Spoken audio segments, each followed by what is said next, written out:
battery in this thing, because the battery is kind of has one foot in the grave and one on a banana peel.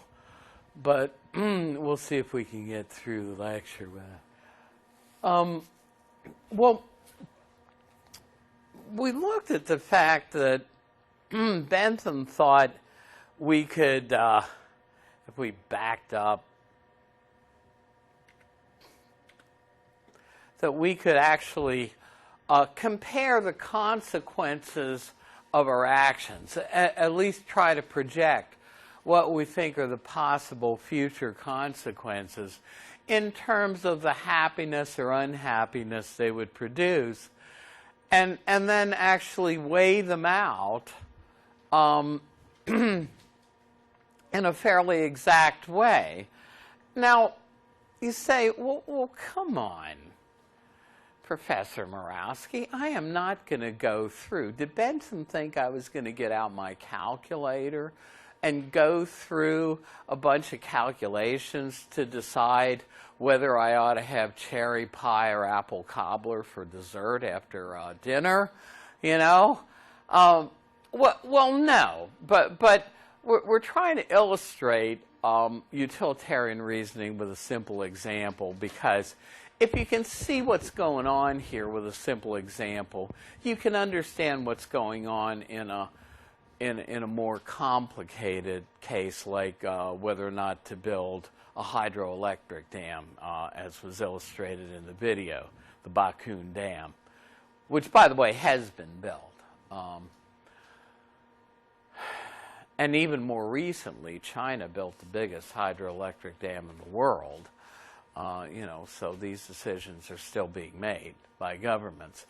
But one thing that Bentham and Mill were about is, remember, even though Bentham was a lawyer, he was more interested in doing philosophy and trying to right what he thought were wrongs in the British legal system. And think of it in these terms.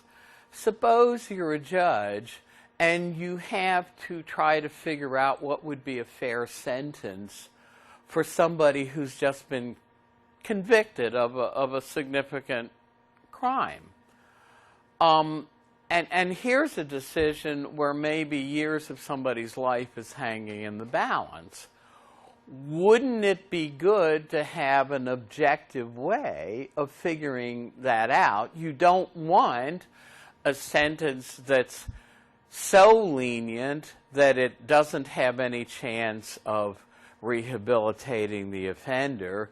It's so lenient that other potential offenders, if they look at a too lenient sentence, aren't going to be deterred into not committing a similar crime.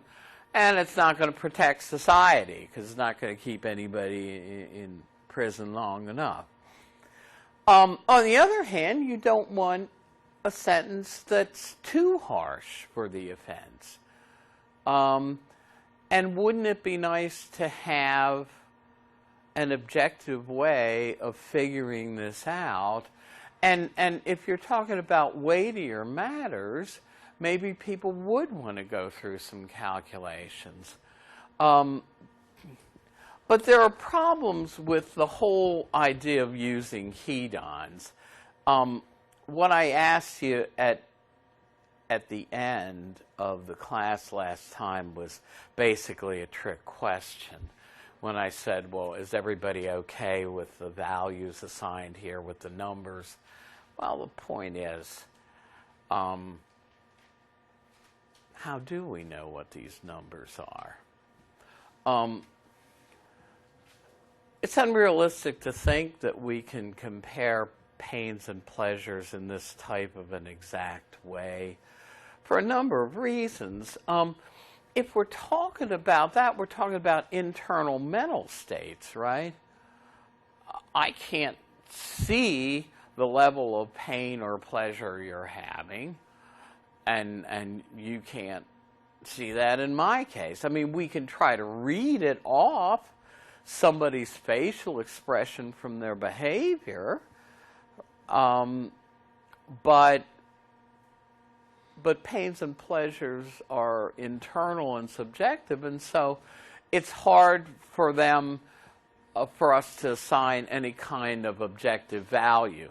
Now, if you looked into definitions of standards that we all know, what is a meter, what is a foot, what is a degree Kelvin or degree Celsius, you would find that those are defined in very exact scientific terms by the Bureau of Standards and, you know, by the people who made these things up. I mean, there are very exact definitions for what these units are to count as. When you come to something like Bentham's heat-on, it's very hard to tell what is supposed to count as one heat-on's worth of pleasure or minus one heat-on's worth of pain, right? And the problem is, if you don't know what's to count as one of something, you don't know how much of it you have. How do you know whether you have 2 or 10 or 20 of something if you don't clearly know what's to count as having one of that thing? And so, since it doesn't seem like we can specify exactly what is to count as having one heat-on's worth of pleasure, this whole program seems to fall of its own weight. You know, no way to do this exactly. Now the way it's done, contemporary utilitarianism does an end run around this, and I really need to shift this slide. I don't know why. Well, I had reasons for putting it here rather than there. But while we do not know what's to count as a heat-on's worth of pleasure, we know what counts as $1, right? A way of doing utilitarian reasoning in contemporary terms is to combine an accounting technique, a cost-benefit analysis, with the moral theory of utilitarianism. And here, you're using a unit you know, dollars and cents, and you're saying, well, the morally good thing to do for society is to get the most bang for the buck, to get the most benefits for the costs involved.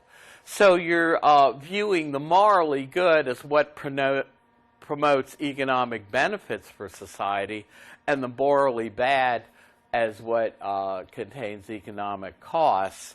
And so you don't have the problem of standardization that Bentham had. Now, there are other problems involved. But this is utilitarian reasoning because it weighs the good in terms of benefits against the bad in terms of costs. And this is what happens with a major project like the Bakun Dam. One way to reason through it as a utilitarian would be as a hedonistic utilitarian and compare the overall happiness that the dam would produce by providing cheap electricity, more electricity, so people, the drudgery of people's housework is alleviated because now they can run modern appliances in their homes, and also you can have economic benefits because you can run factory machinery and give people jobs and raise their standard of living. And so you're making more people happier and having better lives that way. And you're balancing that out for maybe hundreds of thousands or millions of people in Malaysia against the negatives of displacing and causing a lot of pain and suffering in the lives of 10,000 native villagers. And also for Bentham, animals in the forest count. For Bentham, he says the important thing to ask, if you're asking whether or not non-human animals have moral rights and whether we have moral responsibilities to them, is not, can they reason, like Aristotle would have asked. Remember, he thinks we can separate out human beings from non-human animals because human beings are reasoning beings. But Bentham says the question to ask is not, can animals reason? Or can they talk? One way that historically people have tried to draw a line between human beings and non-human human animals is by saying, well, we're language users and they aren't. But he says, no, don't ask can they reason or can they talk, but can they suffer? Can they feel pain and pleasure? And if that's the case, then they should be included in the moral sphere for Bentham. Well, let me get back to where we were. Now, so it seems unrealistic to think that we can put exact values on pains and pleasures because of the problem of specifying what a unit of pleasure or pain would be, and also because pains and pleasures are internal, they're subjective. But one reply utilitarians could give is, but wait a second, we do. In the real world, we compare pains and pleasures. It makes sense for me to say something like, the headache I have today is much worse than the one I had yesterday. In hospitals, they have a chart, 1 to 10. Some of you want to go into medicine as a nurse or in some other capacity. Well, again, those maybe aren't exact, even though they're asking them to specify numbers. But if I tell you as a patient, well, my pain level yesterday was only a 4, but boy, I'm feeling it today, it's more like an 8, then I'm telling you I'm in much more pain today than I was yesterday. But still, even if we do make these rough and ready comparisons, doesn't mean that we can assign exact numbers to pains and pleasures, like Bentham thought we could. So that part of utilitarianism doesn't seem to work. But if we're doing a cost-benefit analysis, we can assign exact numbers to costs and benefits. Now, by the time Bentham got out his Principles of Morals and Legislation, the book that put utilitarianism on the map, he was pretty old. And needless to say, I mean, this is a controversial moral view. Even today it is. And it certainly was when it was first proposed. And one of the criticisms that was made of this moral theory goes back to Bentham's claim that, you know what, the only thing that matters about pleasures is their quantity. And if the quantity of a pleasure is the same, a simple child's game like pushpin has as much value as something like reading highfalutin poetry, like, say, Maya Angelou or somebody. And people were saying, you know what, utilitarianism as a moral theory is giving us a very low view of human beings. It's turning us into mere creatures of pain and pleasure. And also, by saying that all pleasures are on a par, as Bentham did, it says that there don't seem to be any uniquely human pleasures. They're all on a par, and doesn't this put us down on the level with the animal in the field. And I'm not making this up. People actually said this is a pig morality. You know, this sees no relevant difference between us and the pig in the field.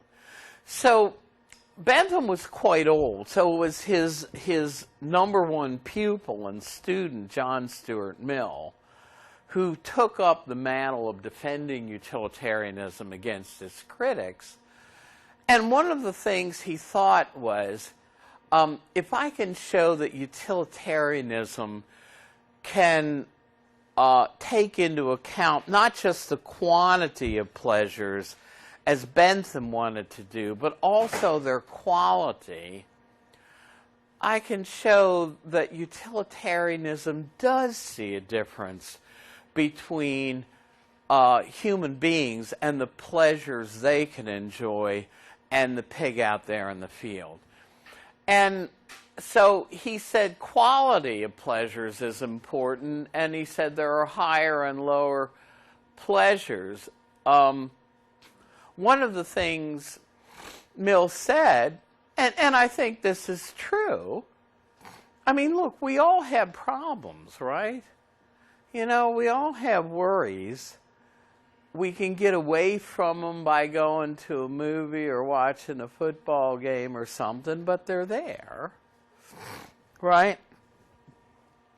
So what we do, if somebody said, well, you know what, I've spent quite a bit of time studying magic, and I'm getting really good at it.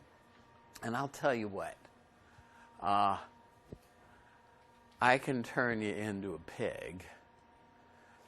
And what's more, I can guarantee that even though you're having problems now, you are going to be a very happy pig. Now, which one of us is going to take that deal? And the answer, I think, is pretty much none of us is going to grab for that one, right? And why? Because there are things we can experience as human beings that the pig out there in the field knows nothing of. You know, and so Mill said this specifically. He says, which one of us would trade places with the beast in the field, even if promised the full allowance of the kinds of pleasures that a beast can experience? Yeah, go ahead. No, I was just about to say, how do you know what the beast experiences? Well, Experience a lot more, enjoy a lot more than we do. Now that's not an irrelevant point to bring up, you know, because we don't know.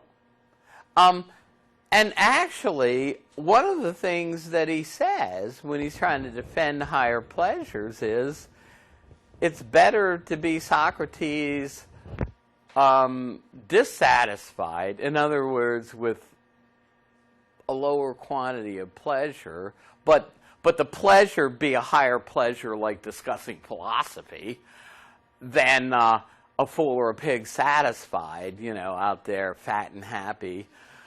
But Mill, basically what he said is, look, the higher pleasures are the pleasures that are pleasures of the intellect and the imagination, and not pleasures of mere consumption like the pig can experience, right? In other words, plays, music, poetry, they're all products of our intellect and our imagination, right? And so he claimed that these are uniquely human pleasures, and they're more desirable because they're higher in quality, even if they're lower in quantity. Now this conflicts with his claim to be a hedonist. In trying to defend hedonism, he actually undermines it. One of his famous quotes is, it's better to be Socrates dissatisfied than a fool or pig satisfied. But what are you saying then? Well, while he claimed to be a hedonist, you're saying that there's something about these higher pleasures that makes them more valuable than the lower ones, but whatever that thing is, it's not quantity of pleasure alone. Now, what you're doing there is you're saying there's some other aspect of these higher pleasures that makes them more desirable than just pleasure alone. And if you're saying that, then you're out of the realm of hedonism that says only pleasure and happiness are worthwhile in themselves. And this is effectively what Mill says. Yeah, go ahead. No, it was just a side note. Back where I'm from in Jamaica, there's a hotel called Hedonism. And now I know what it means. So because if you go to that hotel, it's a lot of like people walk around you and stuff like that. So you. Okay, yeah. Yeah, well, the original Epicureans basically argued, that a life of pleasure was the highest life for us. But the difference between the utilitarians and the older hedonists is the Epicureans more or less touted hedonism as the hedonism that I experience for myself, and that's what's important. The utilitarians say, well, no, promoting the overall happiness of society. But yeah, hedonism is a view that pleasure is the only thing that's intrinsically valuable. That any other goods are good only insofar as they ultimately either increase our pleasure and happiness or decrease our pain. But nothing else is good in itself. And you abandon that view if you say that these higher pleasures are more valuable, even if they're lower in the quantity of pleasure. Some other standard is being sneaked in, and contemporary hedonists, contemporary utilitarians, call themselves pluralists, and they abandon hedonism. Jonathan Glover in that video, if you saw it, as an example of a contemporary utilitarian who does this. They've proposed other things like knowledge in itself as an unqualified good, or the self-realization, or the satisfaction of our human preferences. Other things have been proposed. And so, in trying to defend hedonism, he actually kind of abandons it. But modern utilitarians, most of them are pluralists, but you have old-fashioned Benthamite utilitarians like Peter Singer, who was in the video, who still thinks that pleasure and happiness are the only things worthwhile in themselves. And Singer is an animal rights activist because he follows Bentham, who said if animals can feel pain and pleasure, then there's no difference. He invented the term speciesism, and he says it's akin to racism. If I say there's something unique about my species as a human being that sets me above non-human animals, he says that's like saying there's something about my particular race that sets me above people of other races. And so he says speciesism is as much of a moral evil as racism, and so we all ought to be animal rights activists. Now, not everybody is on board with Peter Singer's argument there, right? I think that doesn't quite fly, one of the things that people should do, then, is try to get rid of all the predators out there in the wild, because they're out there murdering these poor animals, whereas we know that very often it's introducing and keeping predators that keep an ecosystem going. When they were depleted, they had to reintroduce wolves into our own environs out west to balance out the ecosystem because the natural predators were gone. Frankly, we'd be in good shape here in Baltimore if we had more black snakes running around, cut down on the rat population. Anyway, we didn't have that problem in Charlottesville. I had an apartment, and I pulled my car up to, there was a whole side of a hill that had railroad ties on it, right, to keep the dirt back, going down to the parking lot in this apartment complex. And I sat there, and I saw this black snake come out of one hole and go into another, and the thing must have been 7 or 8 feet long. It took forever for it to do this, and it was like that wide. I thought, it's the most natural predator against a rat there is, but you're not going to see many of them in Baltimore.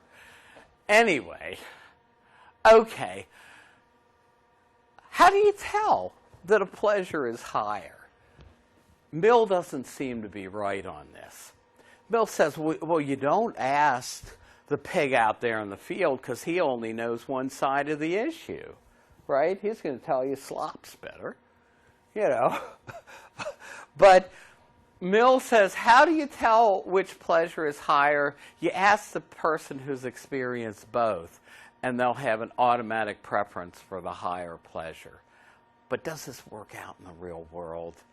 I had this time when, for a while, I dated this school teacher, and I took her to a concert of classical guitar music down, and she had been awake since, the early hours to teach elementary school.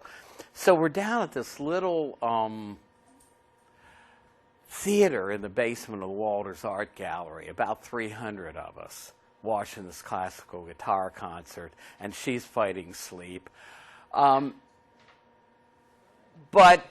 mere blocks away, the same evening, there was something like Super Slam 6 going on at the Civic Center, with the World Wrestling Federation. Now, that would not have been one of Mill's higher pleasures, right? But the point is, I'll just bet there were a few more people down in the Civic Center than were at the classical guitar concert. And what's more, if you ask some of those people and interview them down at the Civic Center, I'll bet you a lot of them knew exactly what classical guitar music sounded like. And yet that didn't seem to be their preference, So Mill's claim that we automatically prefer the kinds of things he thought were higher pleasures just doesn't seem to work in the real world. Plus, he gets obviously criticized for being elitist here, right? What are the higher pleasures for Mill? Well, they're the kinds of things that a sophisticated 19th century British intellectual professor is going to think are the higher pleasures, right? Going to the opera, reading poetry or novels, going to the symphony,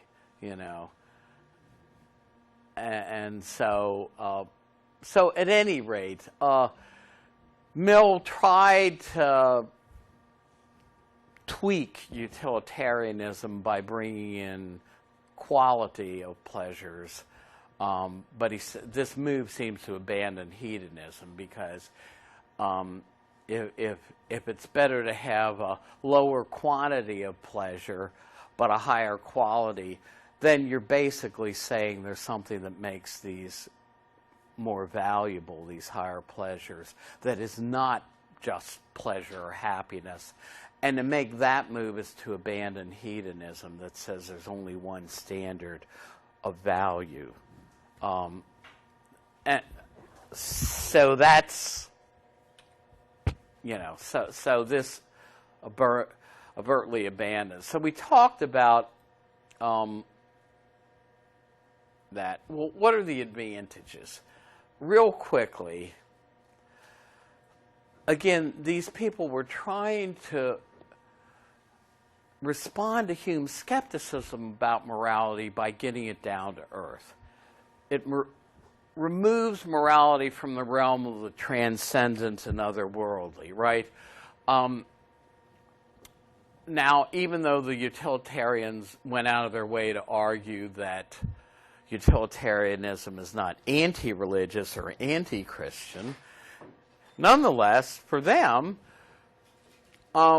morality is not following the commands of God, of a transcendent, otherworldly God, or obeying abstract Platonic principles that are thought to be built into the fabric of the universe. Morality is more down to earth. It's just a matter of promoting pleasure and lessening the pain of real people and, for Bentham, animals in the world we live in. So it gets morality down to earth, and this is one reason why even today it's a leading preferred theory for secular ethicists. It allows us to take a disinterested perspective. This is the last point I'm going to make. In other words, if the happiness we're out to promote is the happiness for all concerned, it may be that that's not necessarily the choice that promotes my happiness best. We saw this in that little example of the uncle taking the nephew to the circus. The moral choice for all concerned was not the choice that gave him the most pleasure.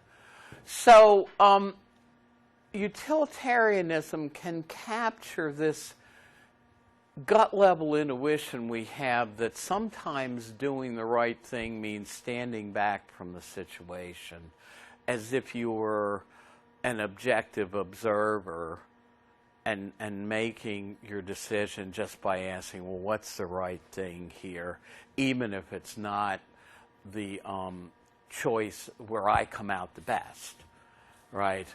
And philosophers call this taking the moral point of view. An egoist cannot do that because the only thing that's relevant to an egoist are the consequences for him or her themselves. A utilitarian can do that and can support altruism.